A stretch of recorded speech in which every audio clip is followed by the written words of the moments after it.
I regret cheating on my husband with his boss. I never imagined my life could turn into this labyrinth of guilt and shame, but here I am, bound by the consequences of choices I can no longer undo.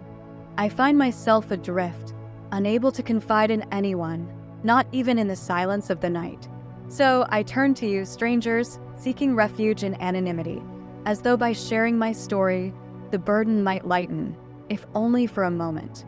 For 5 years, I have been married to Jason, a good man, one of those men who work hard without complaint, who return home each night with weariness in their eyes but loyalty in their hearts. He loved me with a quiet devotion I took for granted, like the predictable sunrise, until our lives began to fray at the edges. Jason's job, endless in its demands, drained him, leaving him distant and exhausted. In that chasm between us, loneliness took root, slowly, like a creeping vine, suffocating what once was. And then there was Michael, Jason's boss. He appeared like a phantom at company gatherings, polite and unremarkable at first.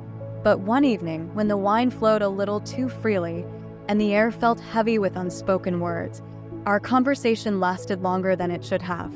Michael's charm, subtle yet insistent, caught me off guard, filling a void I didn't even know was so vast.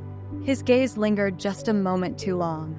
His words felt too warm, and in my vulnerability, I let myself believe in the illusion he wove around me.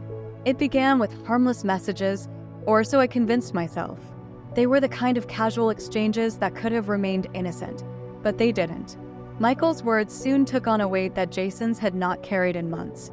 His compliments, laced with promises I was too desperate to hear, slowly ensnared me.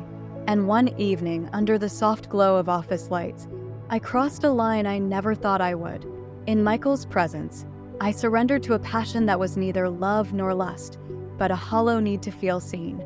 I told myself it meant nothing, that it was a momentary lapse in judgment. But those lies weighed me down, heavier with each passing day. Jason, coming home from another grueling day at work, would tell me about his stress, and I would smile, nod, and inside, a piece of me would die. I had betrayed him in the worst way, and yet, I kept the secret buried, thinking I could control it. Michael, relentless in his pursuit, did not stop. His messages came in the dark hours, and in my weakness, I let them continue. But secrets, I've learned, are not so easily contained. They grow and fester, like wounds left untended. The breaking point arrived one night when Jason came home, his face pale, his hands trembling. He had discovered something, though not the truth I dreaded. Michael had been embezzling from the company, and in his desperation to save himself, had implicated Jason in the scheme. The FBI was involved. The walls of our world, already fragile, began to collapse. In that moment, I could no longer hold the truth inside me. Michael, the man I had foolishly allowed into my life, held power over us both, and the guilt I carried could no longer be silenced. I confessed to Jason that night, my tears spilling over like rain that could not be stopped. I told him of my betrayal, of how Michael had manipulated me, of how I had been too cowardly to stop it. Jason's face, once so familiar, twisted with devastation. I had shattered not only our marriage, but the very ground we stood on. He left that night, and I have not seen him since. The silence that followed was like a storm past, but the wreckage remained, scattered in every corner of my life. I do not know if Jason will ever forgive me, and I cannot say that I deserve his forgiveness. What I do know is that secrets are deadly. Michael's treachery cost Jason his career, but my betrayal cost us our love.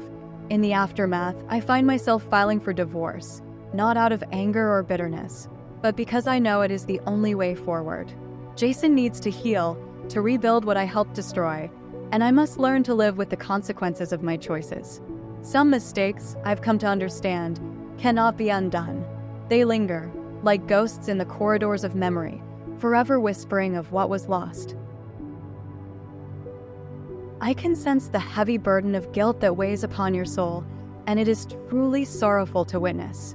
How easily the heart, in its loneliness and isolation, can be swept away by fleeting moments of connection, unaware of the tempest such moments can unleash.